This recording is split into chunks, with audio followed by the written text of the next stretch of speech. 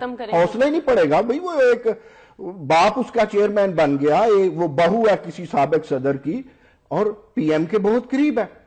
کیا یہی معاملہ ہم آگے چلتے ہیں, کیا سردار سکندر بوسن, حاجی سکندر بوسن ملتان کے جو منسٹر ہیں, وہ منسٹر ہیں فوڈ اینڈ ریسرچ کے, اور کس کو نہیں پتا کہ ہمارا جو ایکسپورٹ ہوتا ہے سبزیوں کا اور فروٹ کا, ایون ہمارا جو چاول دنیا میں بہترین ہے اس کا جو ایکسپورٹ ہوتا ہے, سب سے زیادہ ایئرپورٹس پہ کسٹم احکام کے ساتھ ملنے والا یہ ڈپارٹمنٹ ہے جو ہمارے ایکسپورٹ کو بڑھنے نہیں دیتا.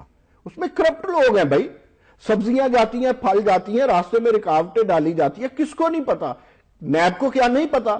نیب کسی اندھے گونگے اور بھولے کا نام تو نہیں ہے نا.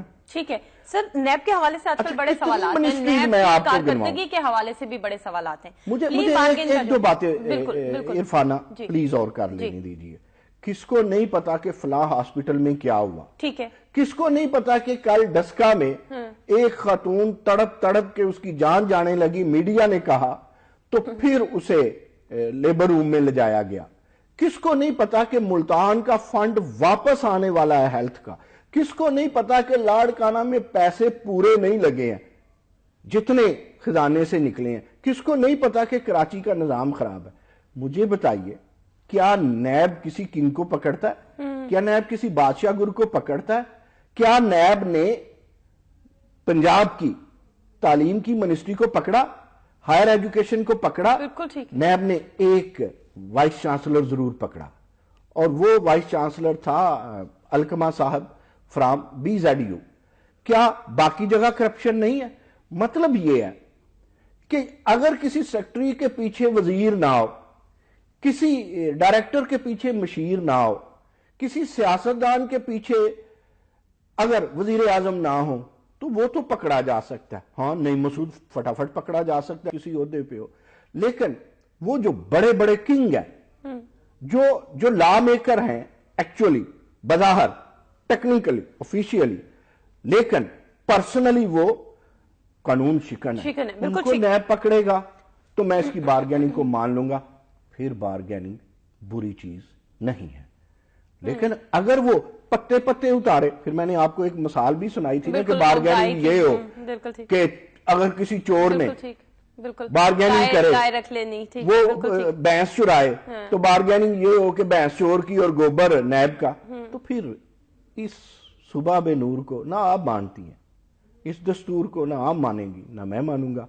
تو اب جو سلسلہ کیا گیا ہے، اب جو اسحاق ڈار سمیت، اور مجھے ویسے نہیں پتا کہ چودھری نثار علی خان وہاں کیوں موجود نہیں تھے، کہ انہوں نے کہا کہ اب سرکاری ملازم تاحیات فارغ ہو جائے. اللہ کرے کہ ایسا ہو، اللہ کرے کہ ایسا. دیکھیں آپ نے ایک بات کی کہ ہوتا تو یہ ہے کہ حادثات سے قوم سیکھتی ہے، لیکن یہ بھی تو دیکھیں حادثات اگر ضرورت سے زیادہ حوادث ہو جائیں، مسئلہ یہی ہے نا ہمارے یہاں، جیسے میں نے ابھی اپنے اقوام میں کہا ہے خاک بھی ہو جاتی. بالکل ٹھیک ہے کہ ہم لوگ کہا یہ جاتا ہے نا جی قومیں حادثات سے سیکھتی ہیں، ٹھیک ہے، جو تجربات سے نہیں سیکھتی حادثات سے. آپ کو نہیں لگتا کہ ہم شاید اس سے بھی کہیں ایک نیچے والی کیٹیگری میں آ کے کھڑے ہو گئے ہیں، ہم حادثات سے بھی نہیں سیکھتے؟